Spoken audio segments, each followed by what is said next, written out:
Want to study in Germany? Then Excella is the best option. Admissions with scholarships available. Call 9881 96666.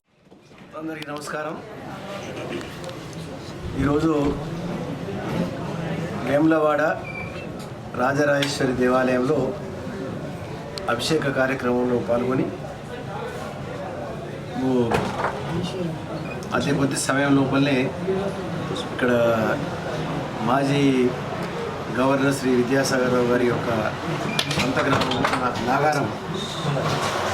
నాగారంలో CGFలో 50 లక్షల రూపాయలు ఇచ్చి ఆ దేవాలయం పూర్తయిన సందర్భంగా మా ప్లానింగ్ బోర్డు చైర్మన్ అయినటువంటి వినోద్ కుమార్ గారు, స్థానిక శాసనసభ్యులు గౌరవనీయులు చెన్నమనేని రమేష్ గారు అందరితో సహా వెళ్ళి అక్కడ ఆ దేవాలయ పునర్నిర్మాణం జరిగి పూర్తయింది.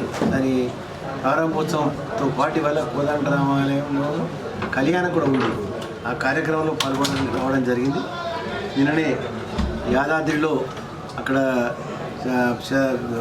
ఉత్సవాల్లో పాల్గొని మరి ఇక్కడ రావడము, మొన్ననే 30వ తేదీన గౌరవ ముఖ్యమంత్రి కె చంద్రశేఖరరావు గారు నూతన సచివాలయ భవనము నిర్మాణం పూర్తి చేసి అందరం కూడా దాంట్లో బాధ్యతలు అక్కడ స్వీకరించి మొట్టమొదటిగా అన్ని సంక్షేమానికి సంబంధించినటువంటి ఫైళ్ళ పైన సంతకాలు అయిన తర్వాత మరి 2 పుణ్యక్షేత్రాలు రావడం జరిగింది. చాలా సంతోషంగా ఉంది.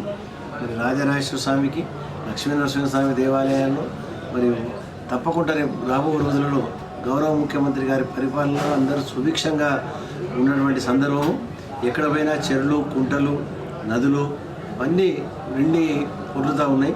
ఓ దిక్కు బంగారంలాగా పంటలు పడుతూ ఉన్నాయి. 56 లక్షల ఎకరాల వరిధాన్యము భారతదేశంలోనే అత్యధికంగా తెలంగాణ రాష్ట్రంలో వల్ల వరిధాన్యం పండిస్తున్నారంటే ఒకప్పుడు పంట పండడానికి ఎదురు చూస్తుంటే మనం అటువంటిది వల్ల ఇంత గొప్పగా మనం పంటలు పండించుకుంటున్నామంటే ముఖ్యమంత్రి గారి కృషి ఆ విధంగా ఉంది. ఆ రాజరాజేశ్వర దయ వల్ల తప్పకుండా రాబో రోజులలో ఖచ్చితంగా ముఖ్యమంత్రి గారికి మంచి ఆశీర్వాదం ఇవ్వాలని చెప్పి ఆ భగవంతుని దేవాలయ అభివృద్ధి పైన ఖచ్చితంగా రేపు రాబో రోజులలో ఆల్రెడీ బత్తిపోచమ్మ దేవాలయానికి 1 ఎకరం స్థలము ఎక్వైరీ చేయడం జరిగింది. 10 కోట్ల రూపాయలు మరి గౌరవ అర్బన్ మున్సిపల్ శాఖ మంత్రి గారు కేటీ రామారావు గారు GHMC నుంచి 10 కోట్ల రూపాయలు ఇచ్చి ఆ పనులు మాస్టర్ ప్లాన్ తయారైంది. తొందరగా పనులు మొదలైపోతే అక్కడ ఎన్నో రోజుల నుంచి సమస్య దానికి పరిష్కారం కావడానికి అవకాశం కూడా ఉంది.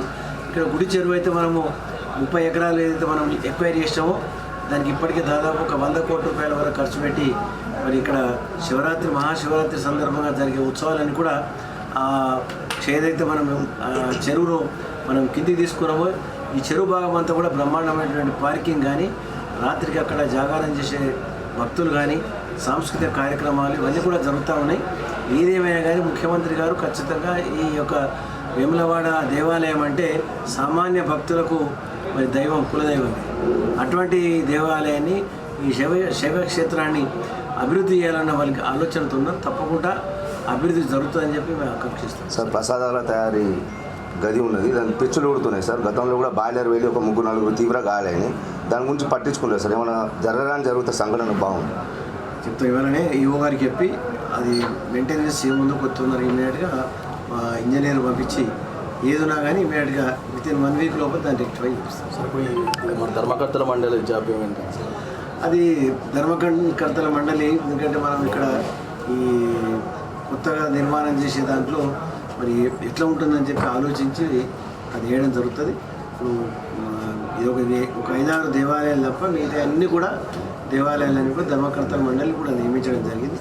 ఒక 5-6 దేవాలయాలే వేయలేదు. అవి కూడా ముఖ్యమంత్రి గారితో మాట్లాడి వేయడానికి ప్రయత్నం చేస్తాం.